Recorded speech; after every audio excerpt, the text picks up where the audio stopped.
The apartment was quiet, too quiet. I had set the table for one, my little cake in the center, a single candle flickering weakly. My hands had trembled slightly as I placed it down, not from excitement, but from the weight of anticipation. The soft dress I wore felt almost like armor. Hair brushed, shoes tucked neatly by the door, I had hoped someone would show up. A laugh from childhood birthdays echoed in my mind, balloons, music, chaos, laughter shared with those who claimed to love me. None of that existed tonight. Only silence. Only me. I glanced at my phone again. Nothing. No calls, no texts. The screen reflected my own anxious, waiting face. I picked up the phone, almost out of habit, almost out of need, and started recording. A video message to myself. Just so I remember today happened, I whispered to the camera. My voice sounded strange, hollow, almost foreign in the quiet apartment. Have you ever waited all day for someone to remember and they never did? I asked myself, letting the words float into the stillness. I felt my chest tighten. Numbness settled over me like a heavy fog. No one was coming. Then the phone buzzed. My heartbeat jumped, sharp and unwelcome. A message from an unknown number, you should see this. Curiosity and dread collided. I tapped the link. There they were. Dominic, smiling. Grayson, laughing. And Lauren, my sister. Across a dinner table, cake in front of them, champagne raised. To family, Dominic toasted. My stomach dropped. My hands didn't shake. I didn't yell.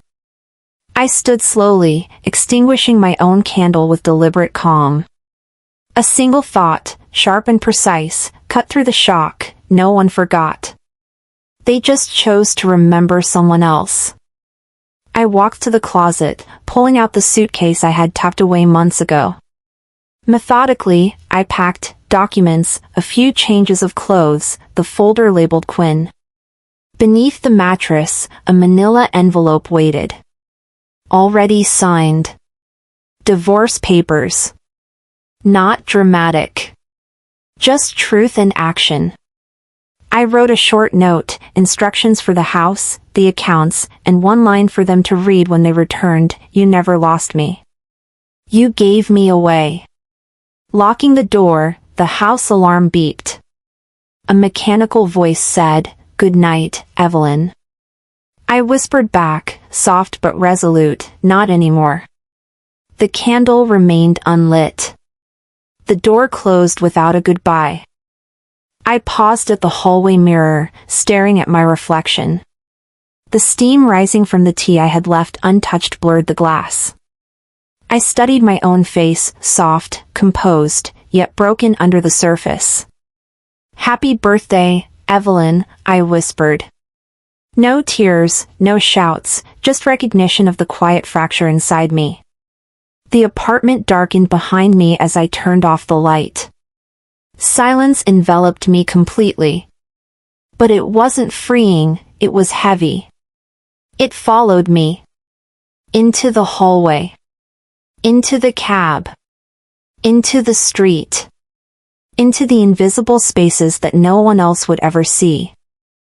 The house smelled faintly of the dinner Dominic had ordered, spices and bread mingling with the cold, hollow air that seemed to cling to the walls.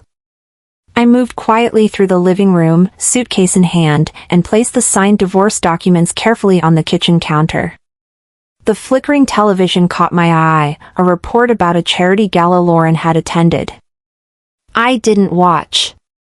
I just made sure my suitcase was ready, that the legal folder marked Quinn was safe, and that nothing I might need was left behind. I paused at the wedding photo, hesitated, then left it where it was. Not out of sentiment, but as a statement, something to let the past stay buried. I removed my name from the mailbox, changed the voicemail, and in a calm, clipped voice recorded, "You've reached Evelyn. I'm not here anymore." Silence lingered behind me like a shadow.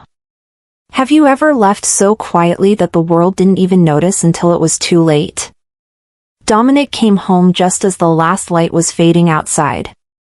The takeout bag in his hand smelled of garlic and soy sauce, a casual distraction from the life we had tried to keep.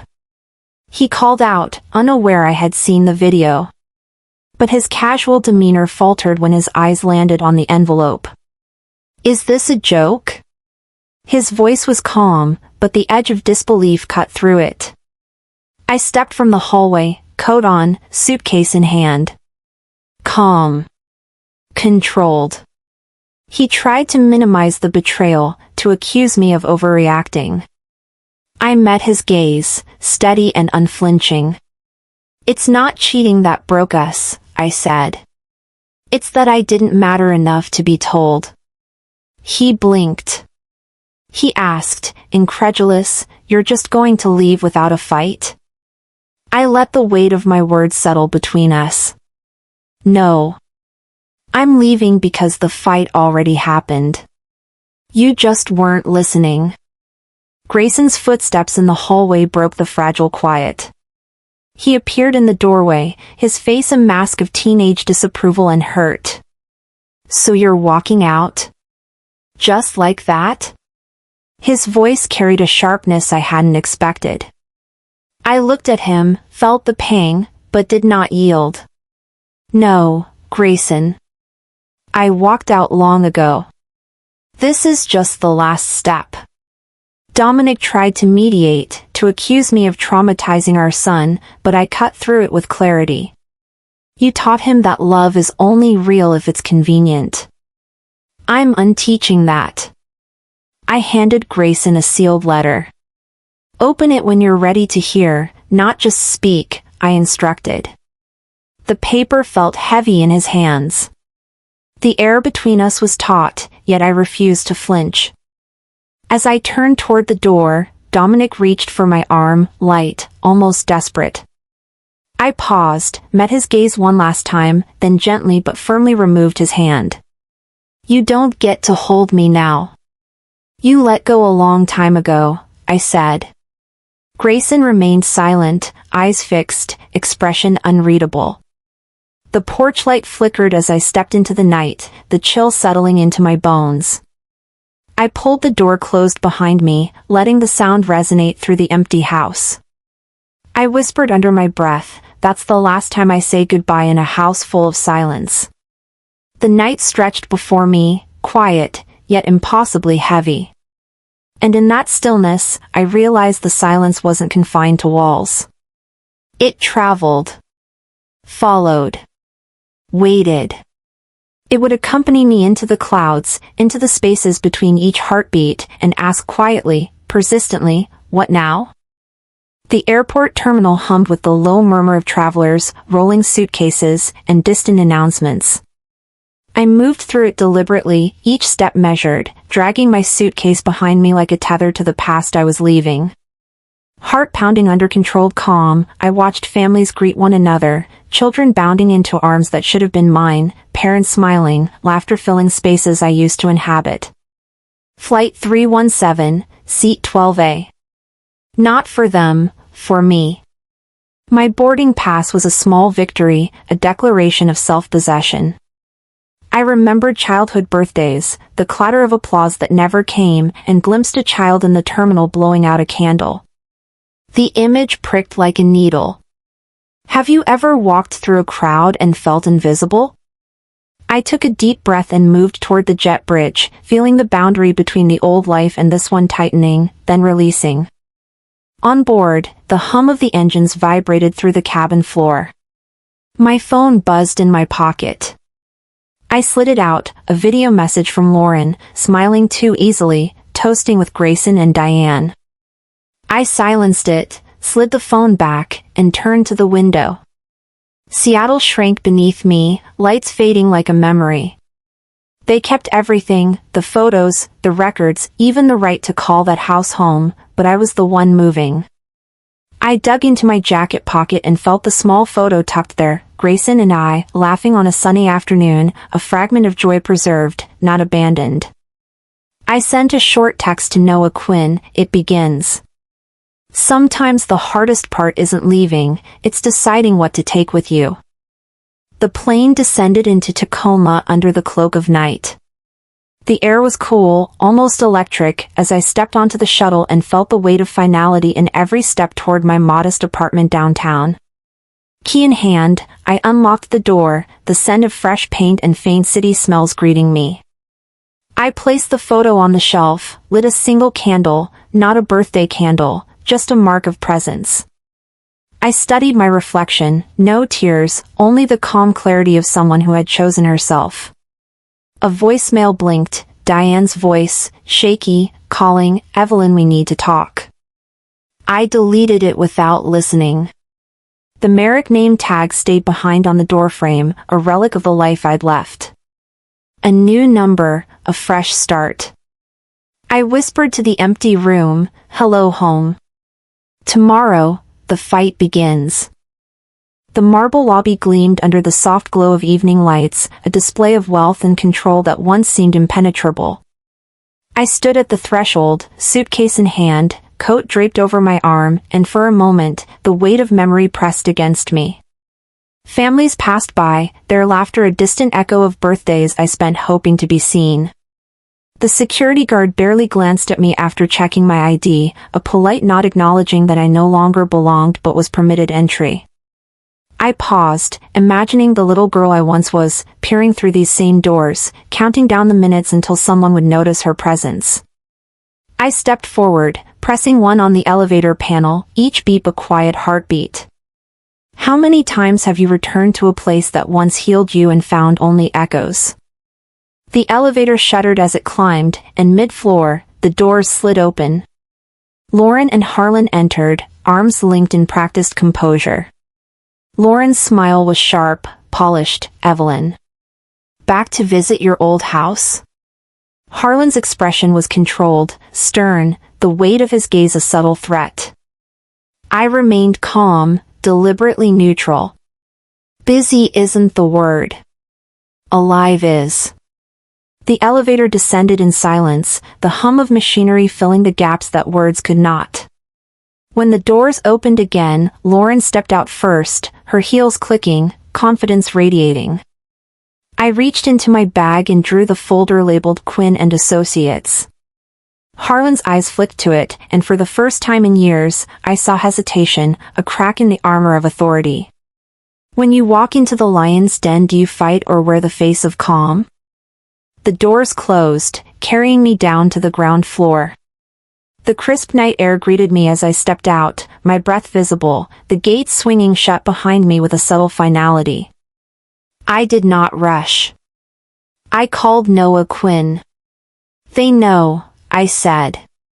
His calm voice replied, "That's good. We agreed to meet first light." I looked up at the illuminated windows of the Merrick home, the house of my childhood, and let myself remember who I had once been, the invisible daughter, the one who vanished into the corners. Now, I held the truth. And they were on notice. The antiseptic smell hit me the moment I stepped into Tacoma General, a sterile reminder of how many times I had come here for him, and how many times I had hoped my presence alone could heal what was broken. I sat in the waiting room, watching a mother cradle her child, the soft hum of her voice soothing a fear I once thought I could erase. Memories flitted through my mind, cakes, balloons, the chaos of birthdays long ago, and now, this quiet lobby held only the echo of my own footsteps. I checked my phone again, no messages from my father, no last-minute calls. I folded my arms, letting the weight of absence settle around me. I came back for work. I stayed for him. Have you ever walked into a place hoping to heal someone else only to realize you were the one who needed saving? Grayson appeared as the elevator doors parted, taller than I remembered, his expression carefully neutral. He held a locket I had given him long ago, opening it slowly, not saying a word. My voice caught slightly when I asked, "You still have it?" His eyes flickered with something unspoken, and then he asked, cold and measured, "Did you ever love me the way you loved their image of you?" The words cut through the quiet hum of the hospital. I glanced toward Diane Merrick, watching from a distance, torn between curiosity and guilt. I swallowed, steadying myself. I loved you enough to leave. Love doesn't always look like staying. Silence hung between us, thick, almost tangible. I shifted, grounding myself in the role I had chosen, the mother, not the defeated daughter. I am here for the longest term, Grayson. Not just today.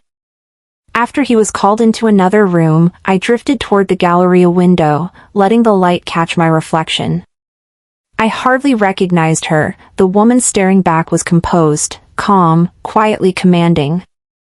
I whispered to myself, I will not hustle any longer. A phrase I had read once, something about owning your story, floated through my mind, a reminder that the narrative I carried was mine to write. My phone buzzed. I glanced at the news alert. Lauren Merrick Riggs had won yet another award, her name flashing on the screen. I silenced it immediately, letting the intrusion fall into the background. This was my space, my time, my quiet rebirth. Tomorrow, I show them the other file. The elevator hummed softly as it carried me up to the 29th floor, the city stretching below like a grid of quiet expectations. The email had been clear, a friendly meeting with Lauren Merrick Riggs at the old office. Friendly, they called it. I called it a stage, and I knew the script had been written without me. I pressed the button, reminded myself of Marjorie Hale's words, truth will always echo through the walls. Every nerve in me tingled, a prelude to what was coming. When the door slid open, the glass boardroom sprawled before me, polished and intimidating. Lauren stood there, perfectly poised, her smile ablaze. Diane Merrick lingered near the window, remote in hand, observing silently. I stepped forward deliberately, placing the folder labeled Quinn and Associates on the table. Have you ever walked into a room where every eye was already on you? What did you bring with you? I brought everything I had been denied, calm, composure, and proof. Lauren's voice broke the tension first. Evelyn, thanks for coming. We thought you'd left for good. Diane's interjection, trembling but firm, added, we offered support. I remained steady. Support doesn't demand silence. It demands respect. Lauren smirked, tapping the remote to play a clip on the screen. A gleaming news segment featuring her accolades and an unnamed former sister-in-law flashed across the room. Harlan appeared briefly, shaking hands at some philanthropic event, a ghost of authority. I leaned forward, voice even but sharp. Is the event for charity or the optics? The room held its breath. Diane's fingers fidgeted at the edge of the table. Lauren's smile faltered. When the stage becomes your cage, do you perform or walk out? I stayed, but on my terms.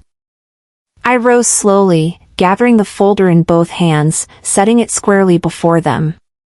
I'm not here to bask in your spotlight, I said, letting each word land.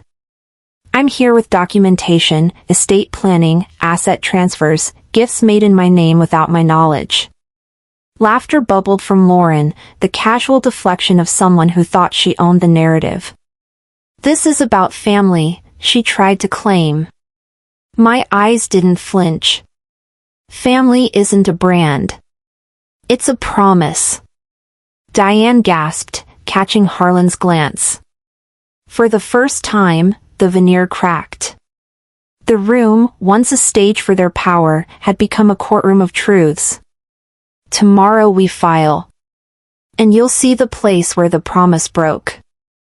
The chandeliers glinted overhead, scattering shards of light across the polished marble floor as I stepped into the ballroom. The hum of polite conversation and clinking glasses filled the air, yet I moved as if alone, my heels silent against the floor, my suitcase of truths hidden beneath the folds of my jacket. Lauren Merrick Riggs approached with that public smile, a glimmer of rehearsed charm. Glad you could join us, she said, voice smooth. Applause met her words, polite but thin, hollow. Across the room, Harlan Merrick shook hands with donors, a perfect mask of the man who once dictated my place in their world. I paused by the window, looking out at the city lights below, letting them remind me of the lines I would soon redraw.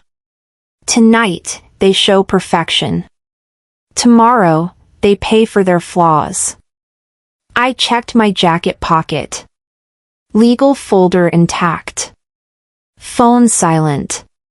Have you ever walked into a crowd and felt more alone than ever? I had.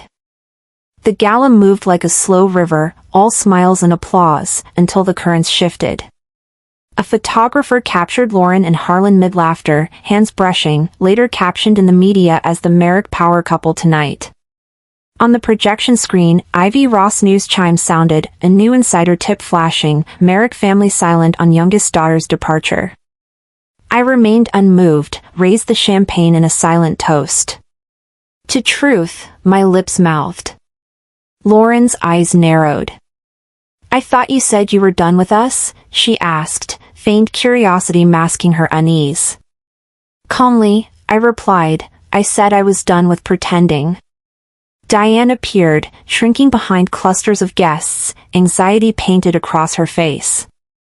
I caught her gaze, filing it away. I know you're watching. The crowd continued, unaware. They saw the surface. I felt the fractures beneath. Retreating to the balcony, I drew a breath, the harbor lights stretching before me like a map of uncharted territory. Truth isn't loud, its impact echoes.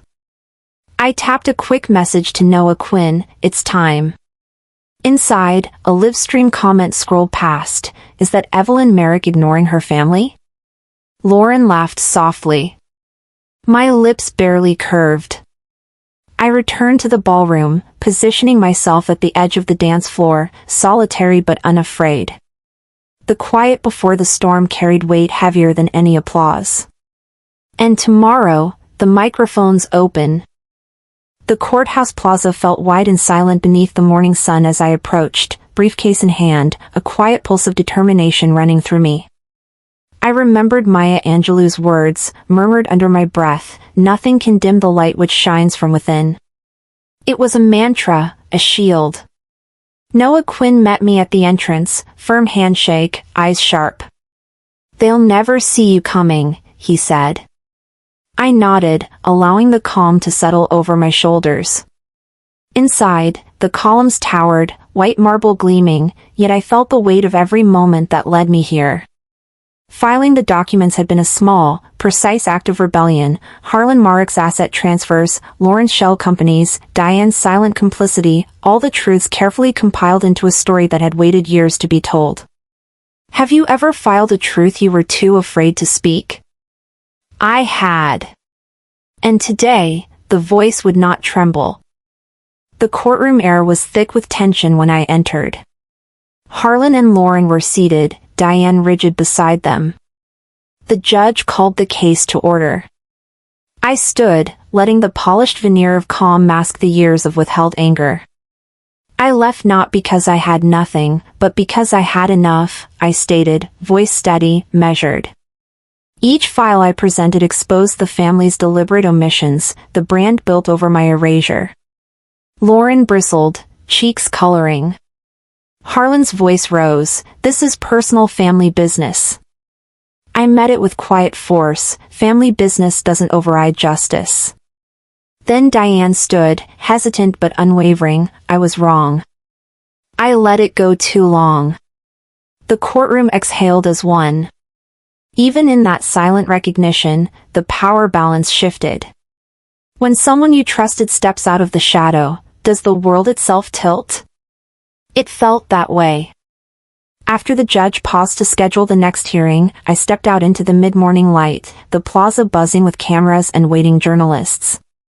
Ivy Ross lens flashed, Merrick lawsuit, a smile grazed my lips, careful, controlled, victory was not yet mine, but the rhythm of control was returning.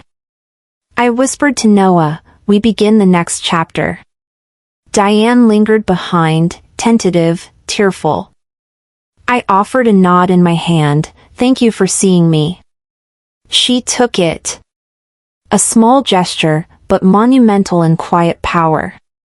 I turned toward the cameras, letting the flashes illuminate my face, offering a measured wave. The light caught my eyes, not blinding, but revealing. Tonight, the silent roar becomes loud. The night air was sharp against my cheeks as I followed Grayson to the Merrick house. Margaret had called, her voice trembling with unease, warning that something was off. The street was silent, the garden lights casting long, deceptive shadows. Grayson walked beside me, silent, not as a guard but as a witness. The house loomed before us, every window dark, every door a potential trap. Stepping through the threshold, I immediately sensed the tension, the polite smiles, the rehearsed small talk, the way their eyes flicked to each other before settling on me. Silence before a storm always carries a rehearsed flavor. I straightened my coat, lifted my chin. Have you ever walked into a room and known your name had been in every mouth before you entered? Tonight, I would make them speak mine with truth. Christine broke the stillness first, voice sharp, accusing me of destabilizing the family, of manipulating Grayson. Vincent followed with legal threats, thinly veiled, there's a line between estrangement and defamation. I remained calm, letting my presence speak louder than any words. Truth is still truth, even if whispered, I said. And then Margaret appeared, almost silently, with the sealed ledger I thought long buried, the evidence I had suspected, the proof of financial abuse and psychological manipulation. Grayson opened it, and I let him digest the revelations before turning to my ex-husband. You said I walked away for no reason. Here's 27. 27 instances, 27 truths they had tried to hide. When people show you who they are, believe them the first time. Maya Angelou's words echoed through my mind as eyes widened, voices stuttered, and control began to slip. I laid down my ultimatum with steady clarity, a public statement of family reconciliation, the return of my rightful assets, and unconditional contact with Grayson. This isn't revenge, I said, voice low but firm. This is reclamation. Christine attempted to tilt the narrative, playing the victim, but Grayson's presence beside me was louder than any protest. Vincent's assent came quietly, hesitant, a flicker of strategy beneath his compliance.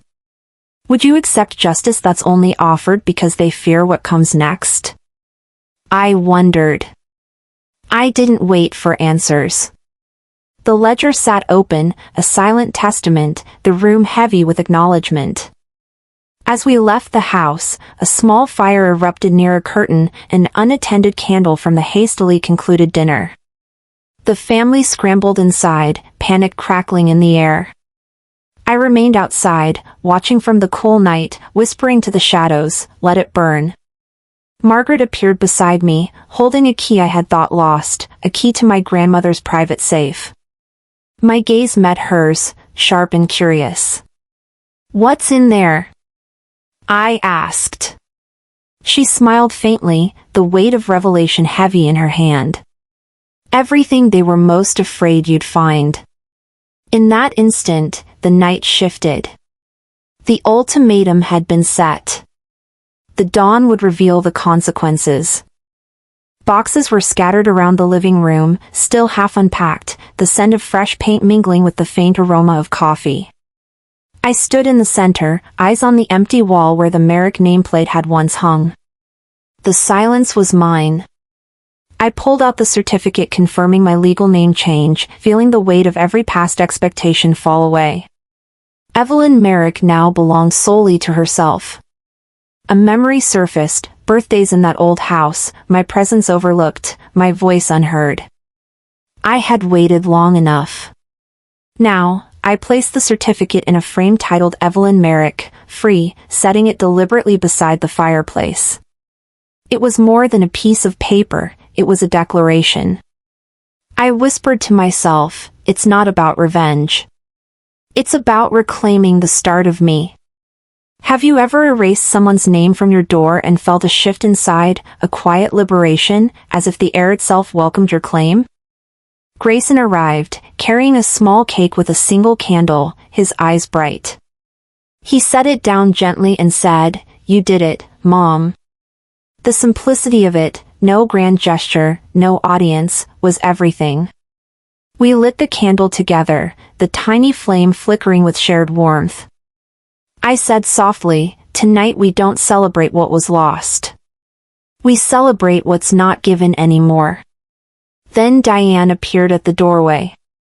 She hadn't been invited, she was drawn by the light, hesitant, observing. I noticed her but didn't break the moment. Grayson turned toward her, steady. "I chose her." Diane's face softened, a small tremor of recognition passing through her. The lesson in choice hung between us, unspoken but profound. When someone picks you when they had other options, it shapes the path forward in ways words cannot capture. The cake remained simple, the moment real. No ballroom, no applause. Just the presence of mother and son. I whispered, "This is home." Diane stepped further inside, cautious, yet present. I met her gaze but did not rise. She offered a shaky apology, "I'm sorry I couldn't protect you." I replied calmly, "Thank you for trying. I'm safe now." And then we embraced, quietly, deliberately. Outside, the old Merrick house sat dark, its memories enclosed in shadow. I didn't look back. My narrative was no longer defined by their actions, their omissions, or their expectations. I define mine.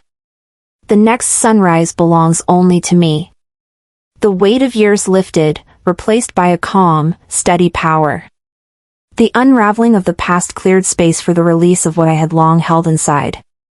And for the first time in decades, the silence of that home was no longer oppressive, it was mine to shape.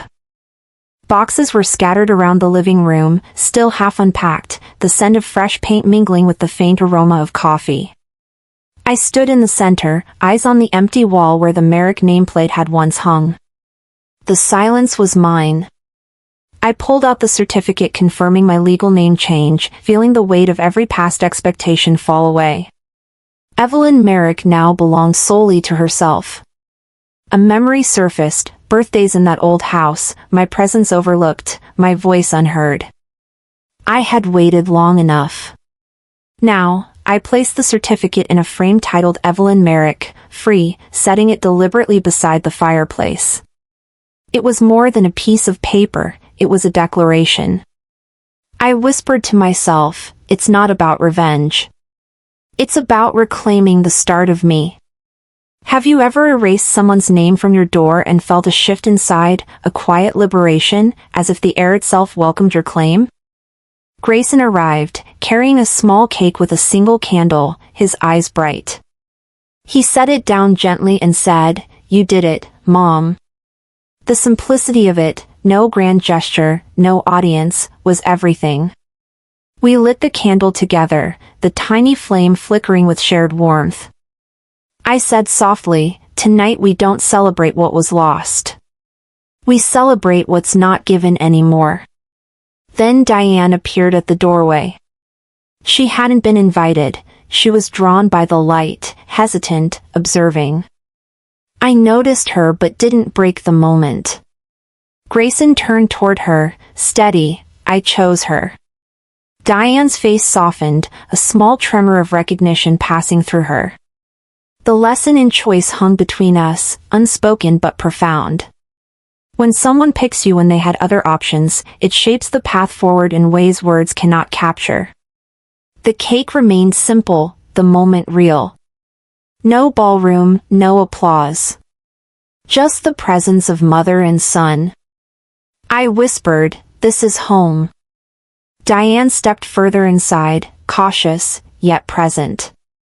I met her gaze but did not rise.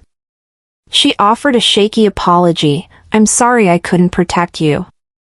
I replied calmly, "Thank you for trying. I'm safe now." And then we embraced, quietly, deliberately. Outside, the old Merrick house sat dark, its memories enclosed in shadow. I didn't look back. My narrative was no longer defined by their actions, their omissions, or their expectations. I define mine. The next sunrise belongs only to me. The weight of years lifted, replaced by a calm, steady power. The unraveling of the past cleared space for the release of what I had long held inside. And for the first time in decades, the silence of that home was no longer oppressive, it was mine to shape. The twilight seeped softly into the corners of my new living room as I placed a small cake on the table, its single candle waiting. Grayson sat beside me, holding a framed photo of us from years ago, the smiles frozen in time, a stark contrast to the clarity we now carried. I lit the candle, watching the flame steady against the deepening dusk. "This candle isn't for them," I whispered, my voice low and deliberate. "It's for me." I nudged the photo gently closer to the cake. "Make a wish for something that's finally ours," I told Grayson. He leaned forward, cheeks puffed, and blew it out. The small flame died, but the weight of the moment lingered, a quiet acknowledgement of what we had reclaimed. Have you ever made a wish when no one was watching, and finally meant it for yourself? I smiled gently, placing the photo beside the cake, letting the image remind us of continuity, not loss. A knock on the door startled the quiet. Margaret, the old family housekeeper, stood there, small and steady in her hands, a vintage key. Recognition struck immediately, the key to my grandmother Marjorie Hale's private safe. My pulse quickened, not with fear but anticipation. I took the key from her, fingers brushing hers for a fleeting acknowledgement, and moved to the foyer. Inside the safe, letters, memoirs, financial records, and photographs awaited, all meticulously preserved. Documents proving my grandmother had safeguarded my well-being, a testament to what had always been mine, though overlooked. I held the documents, letting their presence sink in, feeling neither vindication nor triumph, only the calm resolve of someone finally whole. "I've found the proof. Now I build on it," I said softly to myself. When someone hands you a key to your past, which door will you open next? Outside, the first hints of dawn broke softly over Tacoma. I stepped onto the porch, the key now resting around my neck, the empty cake box at my feet. Grayson ran to join me, his eyes alight with anticipation and the quiet joy of shared freedom. "Mom, what now?" he asked. I looked east, the rising sun painting the horizon in pale golds and pinks. "Now we live," I said quietly. The house behind us was still and silent, its presence no longer a cage but a backdrop for new beginnings. The mailbox bore my name alone, unclaimed by old shadows.